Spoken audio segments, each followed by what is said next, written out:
Bohr model के सारे formula एक साथ बता रहा हूँ। रेडियस का फॉर्मूला होता है 0.529 into n square by Z angstrom, ठीक है।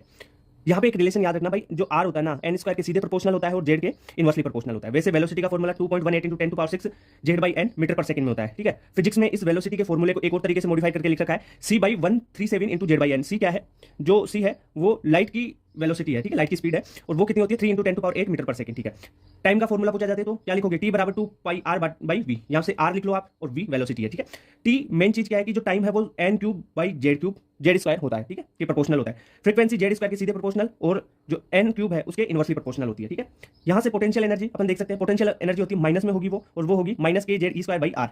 काइनेटिक एनर्जी पॉजिटिव में होगी, पोटेंशियल की हाफ होगी, तो काइनेटिक एनर्जी होगी half k Z e square by r. Total energy क्या हो जाएगी? Minus half k Z square by r. Okay, क्यों? क्योंकि देखो काइनेटिक एनर्जी और पोटेंशियल एनर्जी दोनों का टोटल क्या होगा? टोटल एनर्जी तो होगा।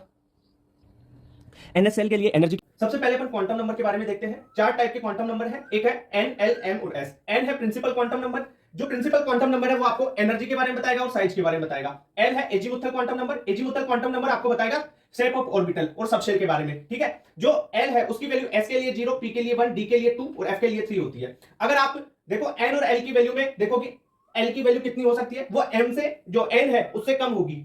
एल की वैल्यू एन से कम होगी तो value of l is equal to 0 to n minus 1 हो सकती है, ठीक है, एन से छोटी होगी। अब देखो एम एम है मैग्नेटिक क्वांटम नंबर, ये आपको ऑर्बिटल का ओरिएंटेशन बताती है, स्पेस में कैसे ओरिएंटेशन है या ऑर्बिटल्स के बारे में बताएगी। तो जो एम की वैल्यू है वो क्या हो सकती है? माइनस एल से लेके प्लस एल तक, ठीक है, माइनस एल से लेके प्लस एल तक वैल्यू हो सकती है। एस है स्पिन क्वांटम नंबर, ये प्लस हाफ हो सकता है या माइनस हाफ हो सकता है स्पिन, ठीक है। और जो एस है ये श्रोडिंगर की जो इक्वेशन थी उसका सॉल्यूशन नहीं है। श्रोडिंगर की इक्वेशन के सॉल्यूशन कौन कौन से? एन, एल और एम है, एस नहीं है, पर एस क्वांटम नंबर है, ध्यान रखना। ओके, कब फोटो इलेक्ट्रिक इफेक्ट होगा, किस फ्रीक्वेंसी किस वेवलेंथ पे फोटो इलेक्ट्रिक इफेक्ट होगा, किस पे नहीं होगा, उसकी बात करते हैं, ठीक है। फोटो इलेक्ट्रिक इफेक्ट में मैंने क्या बताया था कि ये मेटल सरफेस है, उसकी थ्रेशोल्ड एनर्जी होगी कुछ, उस पर अपन ने इंसिडेंट लाइट डाली, ठीक है, और वहां से इलेक्ट्रॉन इजेक्ट हुए। अब इलेक्ट्रॉन इजेक्शन के लिए जितनी मिनिमम एनर्जी चाहिए ना वो होती है थ्रेशोल्ड एनर्जी, जिसे वर्क फंक्शन भी कहते हैं। अब जो फोटो इलेक्ट्रिक इफेक्ट है ना कब होगा? जब इंसिडेंट लाइट, जो इंसिडेंट लाइट की एनर्जी है वो ज्यादा होनी चाहिए थ्रेशोल्ड से, तब फोटो इलेक्ट्रिक इफेक्ट होगा। अब इतनी बात क्लियर। तो इंसिडेंट लाइट की जो फ्रीक्वेंसी होगी वो इंसिडेंट फ्रीक्वेंसी कहलाएगी, और जो थ्रेशोल्ड एनर्जी है उसकी फ्रीक्वेंसी थ्रेशोल्ड फ्रीक्वेंसी होगी। तो यहाँ पे क्या ज्यादा होनी चाहिए? इंसिडेंट एनर्जी, मतलब इंसिडेंट फ्रीक्वेंसी ज्यादा होगी थ्रेशोल्ड फ्रीक्वेंसी से, तभी तो फोटो इलेक्ट्रिक इफेक्ट होगा। क्लियर बात? ठीक है सर।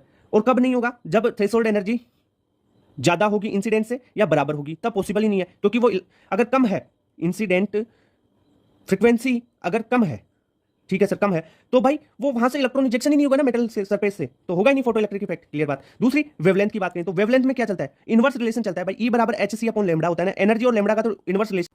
जो क्वांटम नंबर वाले सारे फॉर्मूला है ना वो सारे एक साथ बता देता हूं। टोटल नंबर ऑफ ऑर्बिटल्स पूछे जाए, अगर आपको प्रिंसिपल क्वांटम नंबर दे रखा है n, तो आपको टोटल नंबर ऑफ ऑर्बिटल्स होंगे n square. Maximum number of electron in an orbit कितना हो जाएगा? 2n स्क्वायर हो जाएगा। अगर आपको एजीमुथल क्वांटम नंबर दिया हुआ हो और टोटल नंबर ऑफ ऑर्बिटल्स पूछे तो 2l + 1 होगा, और मैक्सिमम इलेक्ट्रॉन कितना हो जाएगा? इसमें जितने ऑर्बिटल है उनका दुगना, यानी 2 × 12 + 1 हो जाएगा। ओके, इतनी बात क्लियर। अब बात करें स्पिन एंगुलर मोमेंटम की। जो स्पिन एंगुलर मोमेंटम है वो स्पिन क्वांटम नंबर दिया हुआ हो तब पूछेगा। तो s क्या है? स्पिन क्वांटम नंबर √ में s × s + 1 × h/2π, ठीक है। अगर ऑर्बिटल एंगुलर मोमेंटम पूछे तो एंगुलर क्वांटम नंबर होगा, यानी एजीमुथल क्वांटम नंबर, तो l की वैल्यू दी हुई होगी, तो √l × l + 1 × h/2π हो जाएगा, ठीक है। मैग्नेटिक मूवमेंट पूछे तो यहाँ पे मैग्नेटिक मूवमेंट के लिए ध्यान रखना, यहाँ पे n है वो आपका प्रिंसिपल क्वांटम नंबर नहीं है, n यहाँ नंबर ऑफ अनपेयर इलेक्ट्रॉन है, ध्यान रखना यहाँ पे, ठीक है। यहाँ पे प्रिंसिपल क्वांटम नंबर हो सकता है, यहाँ पे ये n number of unpaired electron है, ठीक है। और जो मैग्नेटिक मूवमेंट है वो बोर मैग्नेटोन में मापा जाता है, इसकी यूनिट होती है bm, बोर मैग्नेटोन। ये होता है मैग्नेटिक मूवमेंट बराबर √n × n + 2।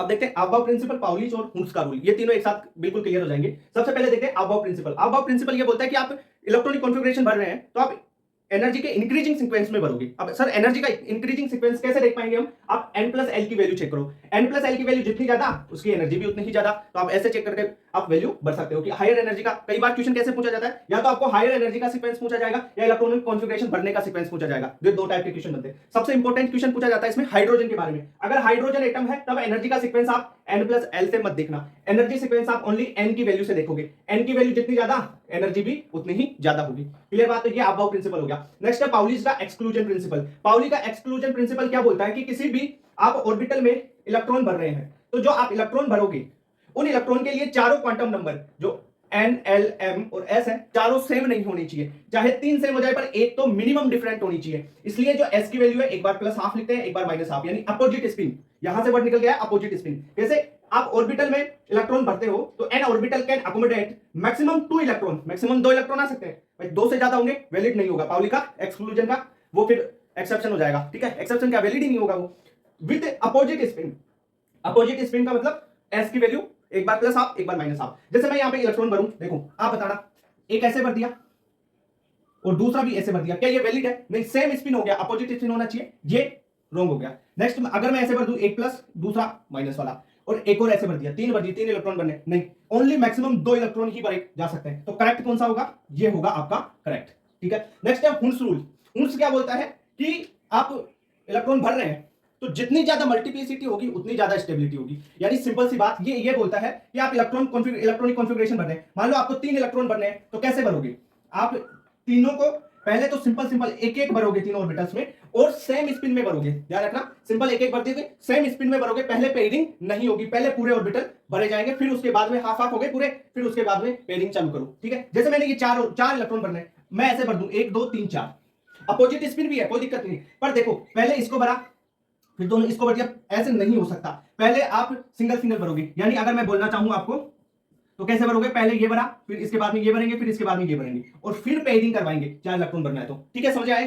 पहले सिंगल फिर पेयरिंग करवाओगे बाद में। ये है देखो, एक इस स्पिन में भर दिया, एक इस स्पिन में, और दूसरा इसके अपोजिट भर दिया, तीसरा वाला नहीं, स्पिन तीनों में सेम रहनी चाहिए। पहले अगर प्लस हाफ भरोगे या माइनस हाफ भरोगे तो उसी स्पिन में चलोगे, फिर अपोजिट स्पिन बाद में पेयरिंग के साथ चलेगी, ठीक है। तो ये भी आपका रॉन्ग हो जाएगा। करेक्ट कौन सा वे है? ये वे और ये वे।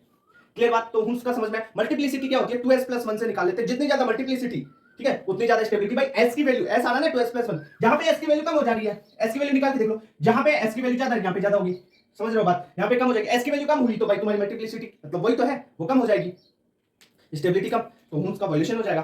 तो ये चीजें आपको समझ में आ गई। एक क्वेश्चन आता है पक्का यहां से, ठीक है।